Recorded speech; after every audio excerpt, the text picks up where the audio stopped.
some case. So it's natural that new things, or it's not very new, it's happening all the time, because it is a kind of a continuation of Salò. But then they will not show it in the cinema, no one will see it. Absolutely really. Yeah, but the Pope or the Catholic Church, they will kill us. Well, it's so, everything in this is so controversial. It has to be shown, because this is what fascism makes out from us. And I'm just continuing something that happened and that people didn't want to see. And in fact, with this film, I want to put my finger on the wound. Of course, it's good to make strong reactions. It's very, very good.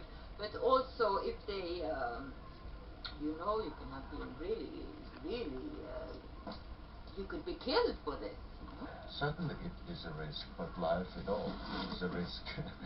And somebody has to start with it. If it's too much sex, they might just call it a pornographic thing, you know?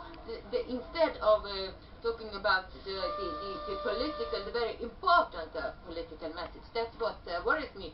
So I think, you know, compromise a little bit perhaps. And I do not intend to fulfill that as a pornographical act. No. What do you think about this stuff? I like your films and everything, and I can help you with the English lyrics and stuff, but I'm not an actor, so I don't have